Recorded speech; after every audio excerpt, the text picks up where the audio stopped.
Dear friends, welcome to express vision. നമ്മളിപ്പോൾ ഏറെ ചർച്ച ചെയ്തുകൊണ്ടിരിക്കുന്നത് ഡോക്ടർ സി.ജെ. റോയുടെ ആത്മഹത്യയാണ്. ഇതിന് മാസങ്ങൾക്ക് മുമ്പാണ് കണ്ണൂരിൽ ഒരു ആർഡിഒ ആത്മഹത്യ ചെയ്തത്. വർഷങ്ങൾക്ക് മുമ്പ് കർണാടകയിൽ ഒരു കൽക്കരി ഖനി ഉടമ ആത്മഹത്യ. ഇങ്ങനെ സമൂഹത്തിലെ ഏറെ ഉന്നതിയിൽ ഇരിക്കുന്ന പലരും ആത്മഹത്യ ചെയ്യുന്നു. എന്തുകൊണ്ടാണ് ഇങ്ങനെ സംഭവിക്കുന്നത്? മനസ്സിൻ്റെ കടിഞ്ഞാൺ നഷ്ടപ്പെടുമ്പോഴാണ് എന്ന് നമുക്ക് പറയാമെങ്കിലും അവരൊരു ദുർബല നിമിഷത്തിലാണ് അത് ചെയ്തതെന്ന് പറയാൻ കഴിയില്ല. കാരണം അത് ശക്തമായ ഒരു തീരുമാനം, അത് ശക്തമായ ഒരു ഇടപെടലാണ് മനുഷ്യനെ ആ ഒരു ഹിതത്തിലേക്ക്, ആ ഒരു പ്രവൃത്തിയിലേക്ക് നയിക്കുന്നത്.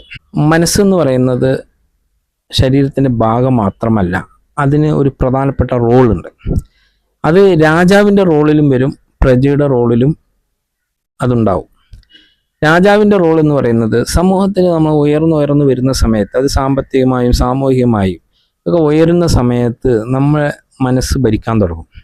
അഥവാ നമ്മിലേക്ക് അത് ആ ഒരു അഭിമാനബോധം, അതുപോലെ തന്നെ ആഭിജാത്യത, കുലീനത അല്ലെങ്കിൽ അന്തസ്ത്, ഇങ്ങനെയുള്ള ഒരു സ്വഭാവത്തിലേക്ക് നമ്മളെ പരിവർത്തിപ്പിക്കപ്പെടുമ്പോൾ അത് കീപ്പ് ചെയ്യാൻ വേണ്ടി നമ്മുടെ മനസ്സ് നമ്മളെ പ്രേരിപ്പിച്ചുകൊണ്ടേയിരിക്കും. അതിന് എന്തെങ്കിലും ഒരു ക്ഷതം സംഭവിക്കുമ്പോഴേക്കും പല തീരുമാനങ്ങളും എടുക്കും. അപ്പം ഇത് മനസ്സ് നമ്മളെ കീഴ്പ്പെടുത്തിയതിൻ്റെ ലക്ഷണങ്ങളാണ്. കാര്യമായ ക്ഷതം സംഭവിക്കുന്ന സമയത്ത് മനസ്സ് ഉത്തരവിടുകയാണ്, ഇനി നീ ഇവിടെ ഈ ലോകത്ത് ജീവിക്കണ്ട, മരിക്കുക. ഇതാണ് ഈ മനസ്സിൻ്റെ ഉത്തരവ്. ഇത് നടപ്പാക്കുകയാണ് സാധാരണ ശരീരം ചെയ്യാറുള്ളത്.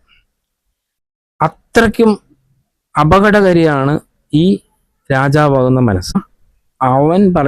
മനസ്സ് പറയുന്നതനുസരിച്ച് നമ്മൾ ജീവിക്കുന്ന സാഹചര്യം ഉണ്ടാക്കരുത്. മനസ്സിനനുസരിച്ച് പല പ്രവൃത്തികളും ചെയ്യുന്ന അവസ്ഥയിലേക്ക് നമ്മൾ വരരുത്.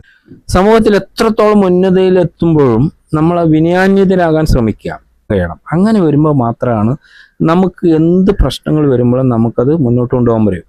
അപ്പം നമുക്ക് മനസ്സംഘർഷങ്ങൾ ഉണ്ടാവില്ല, മനപ്രയാസങ്ങൾ ഉണ്ടാവില്ല, നമ്മളൊരിക്കലും പ്രതിസന്ധിയിലേക്ക് നമ്മൾ എത്തിച്ചേരില്ല. അതിനെയൊക്കെ തരണം ചെയ്യാൻ ക്ഷമയോടെ കൈകാര്യം ചെയ്യാൻ നമുക്ക് സാധിക്കും. അതിന് ഏറ്റവും ഉത്തമമായത് നമ്മുടെ മനസ്സിനെ നമ്മൾ കീഴ്പ്പെടുത്തുക എന്നുള്ളത് തന്നെയാണ്. എപ്പോഴും നമ്മൾ മനസ്സിൻ്റെ കടിഞ്ഞാൺ നമ്മുടെ കയ്യിലായിരിക്കണം. അതിനെ രാജാവാകാൻ ഒരിക്കലും അനുവദിക്കരുത്. അങ്ങനെ വരുമ്പോൾ നമുക്ക് ഏത് ജീവിത പ്രതിസന്ധിയെയും അഭിമുഖീകരിച്ചുകൊണ്ട് മുന്നോട്ട് പോകാൻ കഴിയും. Thank you for watching.